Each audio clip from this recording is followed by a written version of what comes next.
Salut à tous, c'est Paik, j'espère que vous allez bien. Et aujourd'hui dans une vidéo où on va parler du match de la Champions League le plus attendu depuis ce début de saison. Le champion d'Europe en titre, le Paris Saint-Germain, qui accueillait le FC Bayern München, tout simplement la meilleure équipe d'Europe depuis ce début de saison. J'aurais adoré être en live pour discuter de ce match directement avec vous. J'espère que vous avez passé un super match et une super soirée. Moi, j'ai eu quelques problèmes techniques, mais j'ai quand même heureusement pu regarder le match. Et je souhaitais absolument en parler. Parce que clairement, depuis ce début de saison, c'est le match que tout le monde attendait. On rappelle que ça fait maintenant quelques années que le FC Bayern et que le Paris Saint-Germain se rencontrent.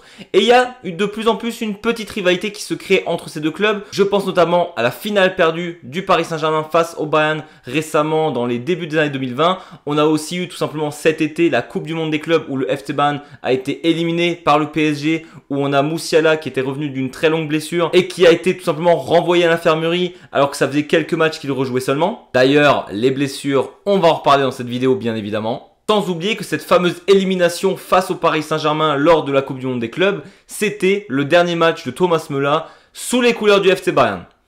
Donc niveau déprime max, on est vraiment là-haut. Et donc un match très attendu entre ces mastodontes européens. On a tout simplement deux clubs qui avaient gagné leurs 3 premiers matchs. Il y en a très peu d'ailleurs qui sont à 4 victoires en 4 matchs. Le Bayern en fait maintenant partie avec sa victoire 2-1 face à ce PSG. Et si on devait faire un classement global des équipes européennes actuellement, je pense qu'en ce début de saison, Paris et Bayern, c'est vraiment de loin les deux meilleurs clubs. Après, on peut éventuellement parler de City, du Real, d'Arsenal. Mais clairement, eux sont au-dessus. Pour ce qui est de la composition de l'équipe, Vincent Kompany n'a pas commencé à avoir des idées farfelues.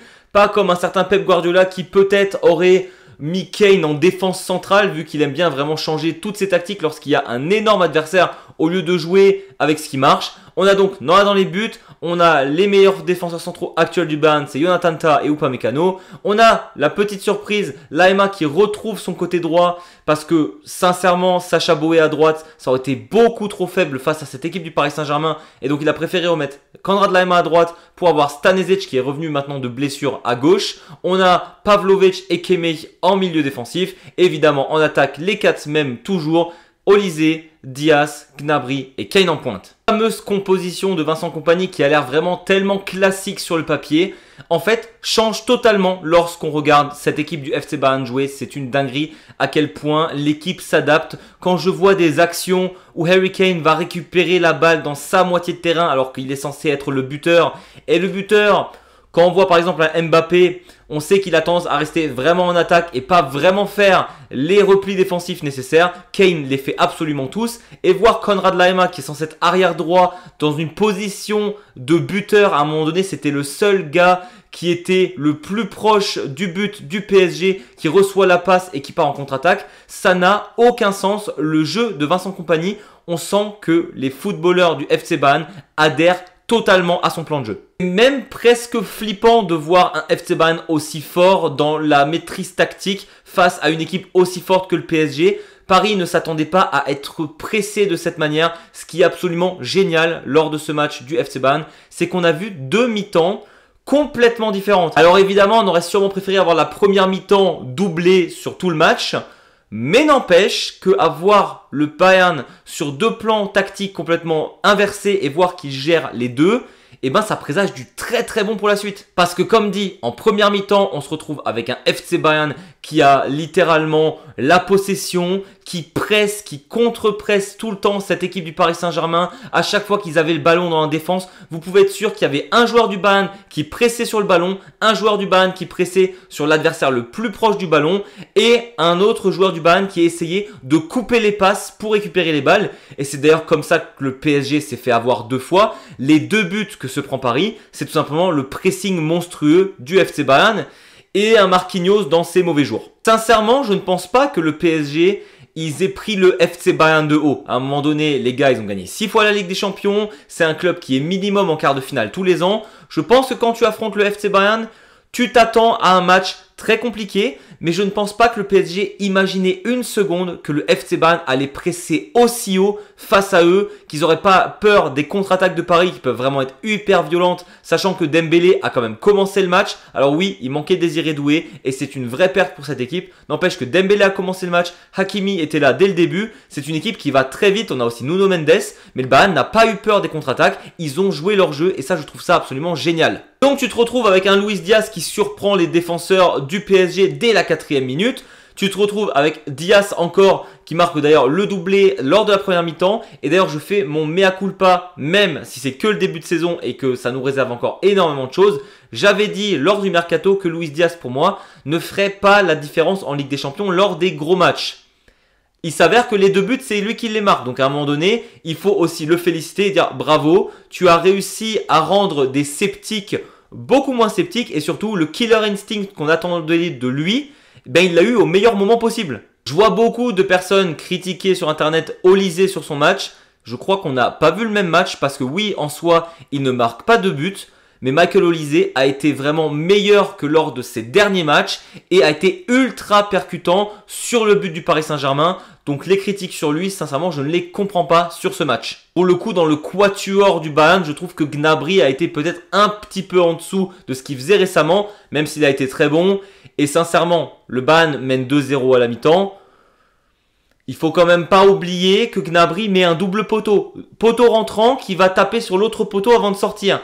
Dans 9 cas sur 10, normalement, ce tir-là, il rentre dans les buts. Donc, il aurait eu dû avoir 3-0 pour le Bayern. Et j'aimerais quand même apporter mon soutien à un joueur que j'aime beaucoup. Chevalier, le gardien du PSG. Je suis d'accord que depuis le début de saison, il n'est pas le plus flamboyant. Clairement, Chevalier était meilleur à Lille. Pour l'instant, c'est très compliqué avec le Paris Saint-Germain. Il est vraiment capable de beaucoup mieux. On sent que la pression, elle est énorme sur ses épaules. Après, comme dit, le PSG ne voulait pas payer Donnarumma. Tant pis pour eux, je veux dire, à un moment donné, Donnarumma, c'était quand même un très bon gardien. Ils ne voulaient pas le payer, tant pis. Sachant que Donnarumma, faut quand même pas oublier que oui, il était très bon en Ligue des Champions. Par contre, le nombre de boulettes qu'il faisait en une saison, c'était absolument dingue aussi. Et tomber sur Lucas Chevalier lors de ce match contre le FC Bayern, excusez-moi, il ne peut rien faire sur les buts. Pourquoi on tombe sur le gardien, sur ces tirs-là absolument imparables, alors que je trouve que les défenseurs s'en sortent étonnamment bien, alors que c'est eux qui se font presser et qui n'arrivent pas à dégager le ballon. Mais c'est Chevalier qui prend parce que c'est toujours plus facile de taper sur le gardien qui n'a pas été bon depuis quelques matchs. En tout cas, une première mi-temps surdominée par le FC Bayern, de la tête, des épaules, des pieds, de ce que vous voulez. Moi, je pensais que le match se terminerait de partout. Il faut croire qu'au vu de la première mi-temps, je commençais à me dire que ça allait être plutôt 4-0 pour le Bayern, vu qu'il y avait très peu d'actions dangereuses de la part du Paris Saint-Germain et que le Bayern était en train d'étouffer Paris chez eux. On a tendance à oublier que c'était au Parc des Princes que le Bayern était en train d'écraser Paris sur une mi-temps. Et donc, même si le Bayern joue super bien, qu'on retrouve Laema en attaque, qu'on a Pavlovic qui presse super bien, Kimmich et ses passes incroyables, ou Upamecano qui partait complètement de sa défense pour récupérer le ballon au milieu de terrain et lancer des contre-attaques rapides, c'était absolument dingue.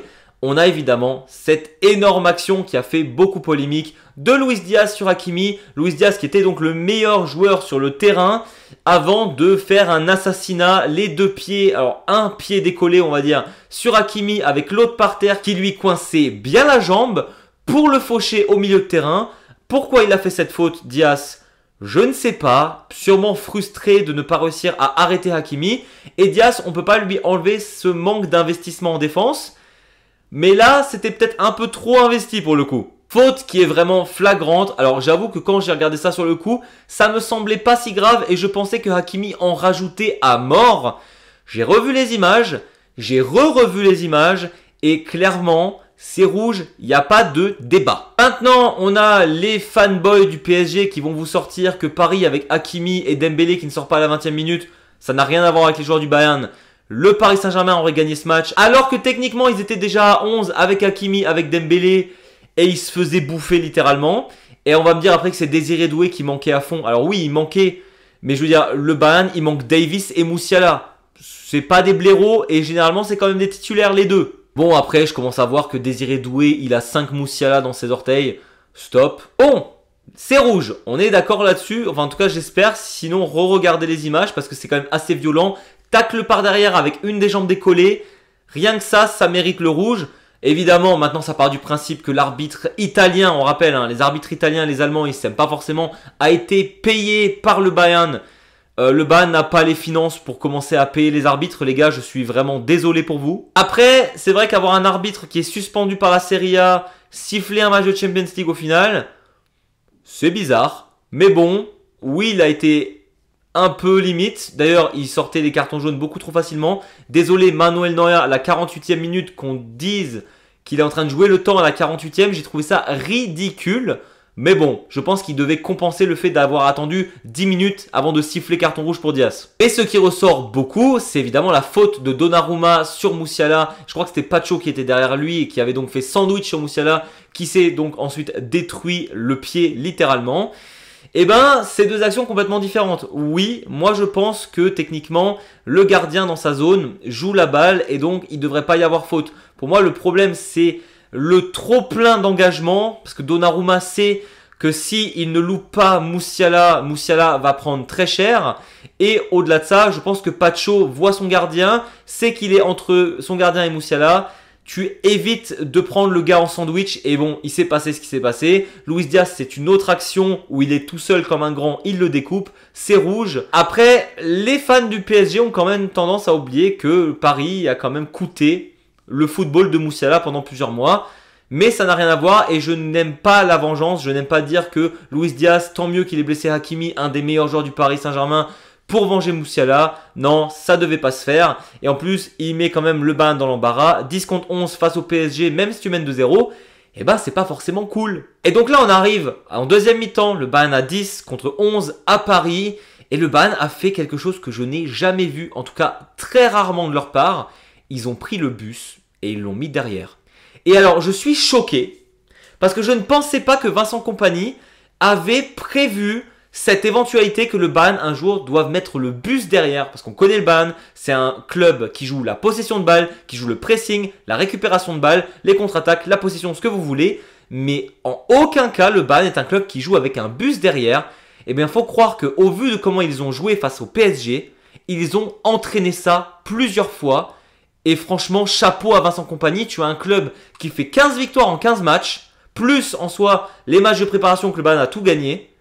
Et tu as quand même cette tactique dans ton chapeau, je trouve ça incroyable. Sincèrement, Vincent Kompany, je l'ai tellement sous-coté, je ne pensais pas qu'il était prêt à autant d'éventualités, je trouve ça absolument dingue. Et en plus de ça, j'avoue, on peut aimer, on peut ne pas aimer. J'ai vu un Bayern avec la niaque, avec la hargne, avec le vice. Je veux dire, le FC Bayern qui fait autant de fautes en si peu de temps. Pareil, j'ai rarement vu aussi peu de fair play de leur part. Mais parce qu'ils savaient très bien qu'il fallait leur rentrer dans l'art pour réussir à maintenir ce score.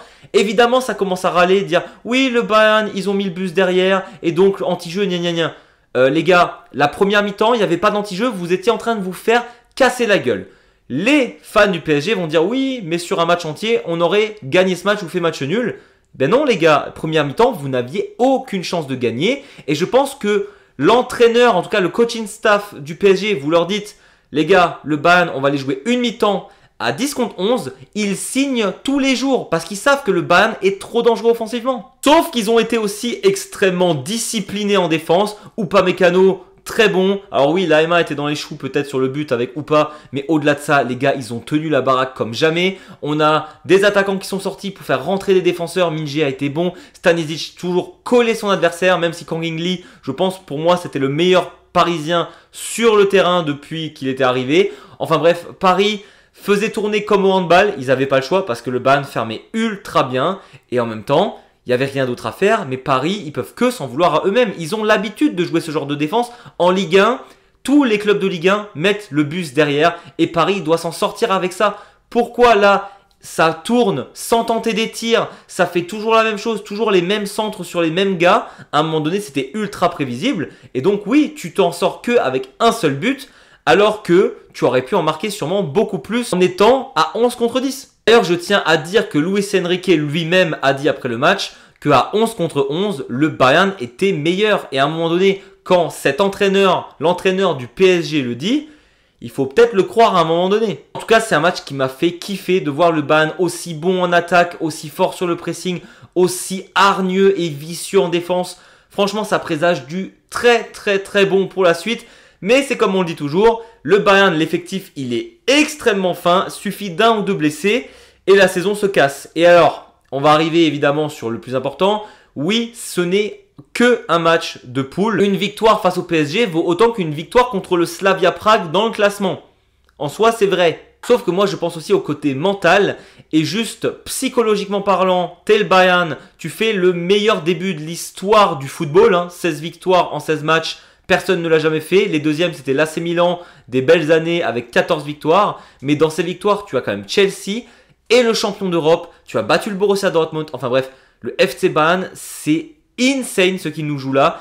Et je voulais vraiment en parler. C'était kiffant de les voir jouer. J'ai hâte de voir la suite. Maintenant, comment va s'en sortir compagnie, vu que Diaz va sûrement être suspendu pas mal de matchs au vu de cette action. Et le dernier gros kiff de ce match, c'est évidemment Manuel Neuer, homme du match. Excusez-moi, un gardien qui va avoir 40 ans en mars, qui est l'homme du match, qui est plus vieux que son entraîneur, qui a été insane, qui est le meilleur gardien de l'histoire. Trouvez-moi un gardien aussi bon à son âge, vous n'en trouverez pas de toute l'histoire, il est juste trop fort. Et bon, Manu, homme du match, ça fait juste plaisir de voir ça. Voilà, c'était tout pour moi, j'espère que cette vidéo vous a plu. N'hésitez pas vous à me dire ce que vous avez pensé de ce match entre Paris et le Bayern. Est-ce que le PSG va réussir quand même à se qualifier directement? Moi je pense que oui, dites-moi vous ce que vous en pensez. Et est-ce que le Bayern va continuer et surtout jusqu'à où ils vont continuer leur série de victoires? N'hésitez pas à me le dire aussi. N'oubliez pas de vous abonner, de mettre un gros pouce vers le haut. Nous on se retrouve très vite pour de nouvelles vidéos foot et Bundesliga. Et d'ici là je vous dis, servus!